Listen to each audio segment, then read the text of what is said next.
जळगाव लोकसभा मतदारसंघातल्या वेगवेगळ्या प्रश्नांबद्दल आणि समस्यांबद्दल आपण जाणून घेत आहोत इथल्या सगळ्या प्रतिष्ठित मंडळींची। निवडणूक येऊ घातली सर, तुमच्या दृष्टीने या मतदारसंघातला सर्वात महत्त्वाचा निवडणुकीचा मुद्दा कुठला असला पाहिजे? आपण आता बघतोय की भारतात एक लाट सुरू झाली आहे, भ्रष्टाचार मुक्त भारत। साहजिकच जेव्हा आपण भारत म्हणतो तेव्हा आमचा जिल्हा त्याच्यात समाविष्ट आहेच आणि सगळ्यात प्रथम जबाबदारी सगळ्याच पक्षांची ही असली पाहिजे की त्यांनी भ्रष्टाचार मुक्त भारताला संपूर्णपणे पाठिंबा दिला पाहिजे। जळगाव जिल्हा हा तसा कृषीप्रधान जिल्हा आहे आणि कृषीप्रधान जिल्हा असल्यामुळे कृषीप्रधानाच्या दृष्टीने या जिल्ह्याकडे जो लक्ष दिलं गेलं पाहिजे ते लक्ष दिलं जात नाही। तर इथल्या लोकप्रतिनिधींनी शेती संबंधीचे सगळे प्रश्न सोडवण्यासाठी खूप चांगल्या पद्धतीने काम करण्याची गरज आहे। काय पद्धतीने विचार करायला हवा? निवडणुकीतला मुद्दा कुठला असला पाहिजे?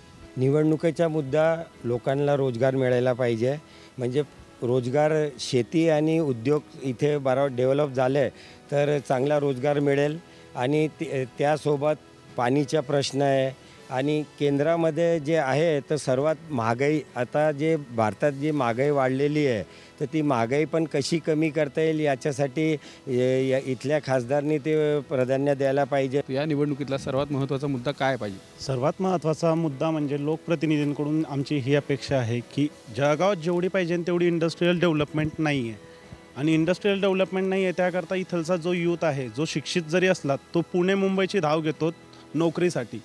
का असं पाहिजे की त्यांनी पुणे मुंबईलाच जायला हवं? जळगाव इतकं मोठं शहर आहे तर इंडस्ट्रियल डेव्हलपमेंटच्या हिशोबाने त्यांनी लोकप्रतिनिधींनी इकडे जळगावमध्ये लक्ष द्यायला हवं। तुम्हाला काय वाटतं? या सर्व समस्यांचं मूळ कारण म्हणजे प्रचंड वाढती लोकसंख्या आहे। जर लोकसंख्या आवाक्यात राहिली असती तर या समस्या निर्माण होणार नाही, पण या प्रमुख मुद्द्याकडे काही लक्ष दिलं जात नाही। भ्रष्टाचार हा अशा या कारणाने येतो आहे कारण स्पर्धा झालेली आहे। त्या स्पर्धेत आपल्याला टिकवण्यासाठी जर यंत्रणा भ्रष्टाचारी नसेल पण लोक आपलं काम करून घेण्यासाठी किंवा आपली निवड झाली पाहिजे त्यामुळे लोक स्वतःहून काही ठिकाणी पैसे देतात। म्हणजे यंत्रणेला सर्वात मूळ कारण मी समजतो की लोकसंख्या आहे। कशावर लक्ष द्यायला हवे राजकीय पक्षांनी? पण भारताला 1947 साली खरं स्वातंत्र्य मिळालं आहे, स्वातंत्र्य मिळालं पण सुराज्य नाही आहे। सुराज्य हा सगळ्यात महत्त्वाचा भाग आहे की कोऑर्डिनेशन जे आहे हा सगळीकडे राजकीय संभ्रम आहे की नेमकं काय असायला पाहिजे। राजकीय इच्छाशक्ती ही महत्त्वाचा भाग आहे, ज्यांना सर्वसामान्य तरुणांचं किंवा मी मेडिकल फील्डला रिप्रेझेंट करतो, मेडिकल क्षेत्रामध्ये खूप सारे प्रश्न आहेत पण गव्हर्नमेंट आणि डॉक्टर याच्यात किंवा एखाद्या सर्वसामान्य व्यक्ती यात कोऑर्डिनेट करणारा नेता असायला पाहिजे। काय वाटतं तुम्हाला नेमकं? वैद्यकीय क्षेत्राबद्दल बोलायचं झालं कारण मी ते बोलू शकतो। मला असं वाटतं सरकारने बऱ्याचशा स्कीम्स वगैरे टाकल्या आहेत की गोरगरिबांना खेडोपाडी आपल्याला त्यांना सोयी कशा पुरवता येतील, बरेचसे आजाराचं निराकरण कसं करता येईल यासाठी त्यांनी बऱ्याच योजना टाकल्या। ह्या प्रभावीपणे ज्या लोकांसाठी आपण केलं त्या लोकांपर्यंत पोहोचू शकत नाही आहे, हा प्रभावीपणा त्यात आणला पाहिजे। त्याचं इम्प्लिमेंटेशन आपण म्हणतो ते इम्प्लिमेंटेशन प्रभावीपणे केलं पाहिजे। तुम्ही ज्या क्षेत्रात काम करता किंवा एकूण समाजात वावरत असता, लोकांशी बोलत असता, काय वाटतं तुम्हाला निवडणुकीचा मुद्दा कुठला असायला हवा?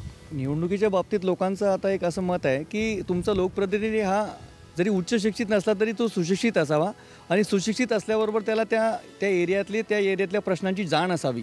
एखादा उच्च शिक्षित माणूस असला आणि शेतकरी बहुल या एरियात शेतकऱ्याच्याच प्रश्नांची त्याला जाण नसते तर त्याचा काय उपयोग? तर तो किमान सर्व त्या एरियातल्या सगळ्या आपल्या मतदारांच्या ज्या गरजा आहेत आणि त्यांचे प्रश्न आहेत तो समजून घेणारा असावा। आणि ही सगळी मंडळी आत्ता जे सांगतात त्याच्यातनं अजूनही काही वेगळा मुद्दा आहे का की जो तुमच्या दृष्टीने तुमच्या लोकसभा मतदारसंघातला खूप महत्त्वाचा आहे? मला असं वाटतं की व्यापाऱ्यांच्या दृष्टीने सरकारने आता GST लवकर आणायला पाहिजे, या दृष्टीने आमच्या लोकप्रतिनिधीने प्रयत्न करायला पाहिजे। कारण GST जर आला तर त्याच्यामध्ये जे लोकल टॅक्सेस असतात, उदाहरणार्थ LBT, ऑक्ट्राय, प्रोफेशन टॅक्स अशा प्रकारचे जे टॅक्सेस आहेत ते त्याच्यामध्ये वगळायला पाहिजे आणि त्याच्यामुळे जो व्यापाऱ्यांना त्रास होतो तो कमी प्रमाणात होईल। आज व्यापाऱ्यांना टॅक्स भरण्याविषयी काही दुमत नाही आहे, त्यांना करही भरायचा आहे, परंतु विविध परवाने घेण्यामध्ये त्याचे नूतनीकरण करण्यामध्ये विविध अधिकाऱ्यांना आणि कर्मचाऱ्यांना सांभाळण्यामध्ये आणि त्याला त्या वेळ नसल्यामुळे त्याच्यामध्ये भ्रष्टाचाराला त्याच्यामध्ये फावतं आणि ही क्लिष्टता कमी व्हायला पाहिजे असं मला वाटतं। आमच्याशी बोललात त्याबद्दल धन्यवाद। ही सगळी मंडळी वेगवेगळ्या क्षेत्रात काम करणारी आहेत, त्यामुळे त्यांना त्यांच्या क्षेत्राच्या दृष्टीने आणि समाजाच्याही दृष्टीने ज्या गोष्टी जाणवतात, ज्या गोष्टी रोज समजतात, ज्याच्यावरती त्यांना मत व्यक्त करावं असं वाटतं ते आज या साम टीव्हीच्या खुल्या व्यासपीठामुळे त्यांना मिळालं। त्यांनी जे मुद्दे मांडलेले आहेत ते तर लक्षात घेऊच, पण आपण आणखी काही लोकांशी बोलूया त्यांना विचारूया, त्यांच्याकडनं जाणून घेऊ त्यांच्या मतदारसंघाच्या दृष्टीने त्यांना सर्वात जास्त महत्त्वाचा मुद्दा कोणता वाटतोय. आपण आहोत जळगावमध्ये. जळगाव जिल्ह्यात 2 मतदारसंघ आहेत, जळगाव आणि रावेर. या मतदारसंघांच्या दृष्टीने सगळ्यात महत्त्वाचे मुद्दे कुठले असतील यावर बोलण्यासाठी या महत्त्वाच्या राजकीय पक्षांचे नेते आपल्याबरोबर आहेत. ते सांगतील की त्यांच्या पक्षाच्या दृष्टीने सर्वात महत्त्वाचा मुद्दा कुठला आहे. जळगाव म्हणजे उत्तर महाराष्ट्रातली भाजपच्या दृष्टीने प्रतिष्ठेची जागा आहे. त्यांच्यापासून सुरुवात करू. तुमच्या दृष्टीने मतदारसंघातला सर्वात महत्त्वाचा मुद्दा कुठला असणार? ह्या जिल्ह्यात केळी हे सगळ्यात प्रामुख्य शेतकऱ्यांचं पीक आहे आणि मागील गत काळात खासदारांनी केळी परिषद ह्या मतदारसंघात भरवली आणि त्याचा एक चांगला फायदा शेतकऱ्यांमध्ये त्याचा परिणाम झाला.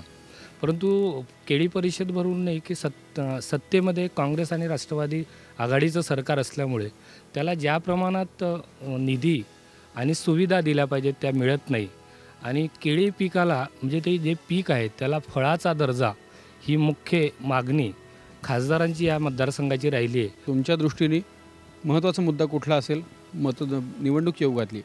या वेळाची जी निवडणूक आहे ही फार महत्त्वाची निवडणूक आहे.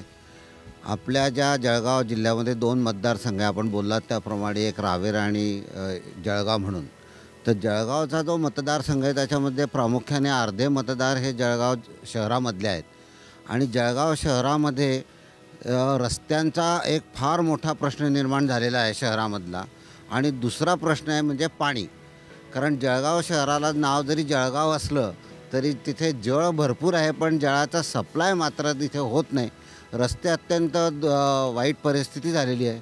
आमच्या पक्षाने आत्ताच जरी कॉर्पोरेशनमध्ये सपोर्ट केलेला असला तरीसुद्धा आताची जी सत्ताधारी जो पक्ष आहे त्यांनी रस्त्याचा आणि पाणी मार्ग ह्या जळगाव शहराला पुरवठा केला पाहिजे. हा फार महत्त्वाचा प्रश्न आहे. मनसेचे पदाधिकारी आहेत, आपण त्यांनाही विचारू.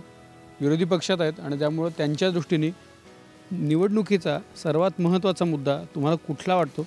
ही पुढची जी निवडणूक आत्ता लोकसभेची होणार आहे ती जळगाव लोकसभा मतदारसंघात किंवा रावेरमध्ये काय मुद्दा घेऊन लढवली जाईल? सर्वप्रथम मी हे सांगू इच्छितो की गेल्या 10 वर्षापासून या दोघी मतदारसंघामध्ये भारतीय जनता पार्टीचे खासदार आहेत. पण या 10 वर्षाचं जर काय यांचं काम बघितलं असेल तर विकासाच्या दृष्टिकोनातून शून्य आहे. रावेर लोकसभा जर आपण विचार करायला गेलो तर आत्ता भारतीय जनता पार्टीचे आमचे मित्र उदयजी असे म्हटले की आम्ही केळी फळबाग याला फळाचा दर्जा मिळावा. पण मला असं म्हणावंसं वाटतं की बनाना वाईन हा प्रकल्प खासदार गेली 10 वर्ष म्हणतात आज होईल, उद्या होईल, परवा होईल, आजपर्यंत तो झालेला नाही. रावेर लोकसभा मतदारसंघामध्ये आदिवासींचा मोठा लोकसंख्या तिथे आहे. आदिवासी विकासाचा मुद्दा कुठल्याही खासदारांकडून आजपर्यंत तिथे उचलला गेलेला नाही. गेली 10 वर्षापासून इकडच्या लोकसभा मतदारसंघामध्ये होत आहे. म्हणून आमचा मुद्दा हा विकासाचा असणार आहे आणि जास्तीत जास्त रोजगार निर्मिती, आदिवासी विकास आणि मनुदेवीसारखं एक पर्यटन स्थळ जिथं सगळ्या मोठ्या प्रमाणामध्ये लोक तिथं येतात त्या पर्यटन स्थळाचा दर्जा त्या मनुदेवीला द्यावा त्याच्याकरता आम्ही प्रयत्न करणार आहोत. त्यांच्या मुद्द्यांमध्ये तो प्रभावीपणा पण आहे आणि त्यांनी अख्खी जंत्रीच वाचून दाखवली. आपण युतीच्या नेत्यांना विचारू की त्यांना काय वाटतं तुमच्या दृष्टीने निवडणुकीचा प्रचाराचा सर्वात महत्त्वाचा मुद्दा कुठला असेल या लोकसभा मतदारसंघात? आत्ताच जमीलभाईंनी सांगितलं की गाड्यांचे थांबवण्यात आमच्या खासदारांना महत्त्व वाटतं. पण दळणवळण जर योग्य नसलं तर उद्योग येऊन येणार नाहीत. त्यासाठी तो खासदारांनी केलेला प्रयत्न आहे. त्याच्यानंतर डॉक्टर साहेबांनी सांगितलं की जिल्हा परिषद ही आमच्या ताब्यात आहे. आमचं दुर्दैव असं आहे की सत्ता आमच्या ताब्यात येते इथल्या सगळ्या, पण केंद्र शासन आणि राज्यातल्या सत्ता ह्या काँग्रेस राष्ट्रवादीकडे आहेत आणि ते पुरेसा निधी देत नाही. आमच्याकडे सावत्र आईच्या दृष्टीने बघतात. हा दुजाभाव जो आहे तो त्याला सगळ्याला जबाबदार आहे. भाजपची जबाबदारी तुमच्याकडे. शिवसेनेच्या नेत्यांनी काय सांगितलं तुम्ही ऐकलं? तुमच्या दृष्टीने काय असेल महत्त्वाचा मुद्दा? भारतीय जनता पार्टीची ज्या टायमाला सत्ता ती शिवसेनेची त्या टायमाला महाराष्ट्राचे ह्या ठिकाणी जिल्ह्याचे पालकमंत्री माननीय आमदार एकनाथरावजी खडसे होते. युतीच्या टायमाला या जळगाव जिल्ह्याचा विकास झाला. त्यानंतर कुठल्या प्रकारचा विकास होत नाही. आपल्याबरोबर काँग्रेसच्या पदाधिकारी आहेत, आपण त्यांना विचारू की काय मुद्दा घेऊन या पुढच्या लोकसभा निवडणुकीला तुम्ही सामोरे जाणार आहात? काय ठरलं? विषय असा आहे की काँग्रेस पक्ष हा नेहमी सर्वसामान्य माणसाच्या पाठीशी राहिलेला आहे आणि जळगावपुरतं बोलण्याचं झालं तर 40% मतदार जळगाव शहराचा आहे आणि पिंपळा गेट जे आहे तिथे उड्डाणपूल कधीचं सँक्शन झालेलं आहे पण ते होत नाही. इथे सत्ताधारी जो पक्ष आहे आता ते का करत नाही किंवा का होत नाही हा मुद्दा वेगळा आहे, पण हे होणं एक आवश्यक आहे. त्यानंतर जळगावमध्ये बेरोजगारी आहे, कारण इथे उद्योगधंदे पाहिजे तसे नाहीत. त्यामुळे जळगावचा जो नवीन युवक किंवा तरुण आहे तो नाशिक, पुणे किंवा मुंबई अशा शहरांकडे वळतो आहे. विकासाच्या मुद्द्यावरती त्यांना निवडणूक लढवायची आहे. त्यामुळं विकासाचे निकष कुठले आणि काय पद्धतीचे हे ते ठरवतील. आनंदाची गोष्ट हीच की सगळ्यांनाच विकासाच्या मुद्द्यावरती निवडणूक लढवायची. आपण बघूया आणखी काही लोकांशी बोलूया आणि त्यांच्याकडनं जाणून घेऊ या इथल्या जळगावमधल्या लोकसभा मतदारसंघातला पुढचा निवडणुकीचा मुद्दा नेमका काय असणार आहे. बघूया.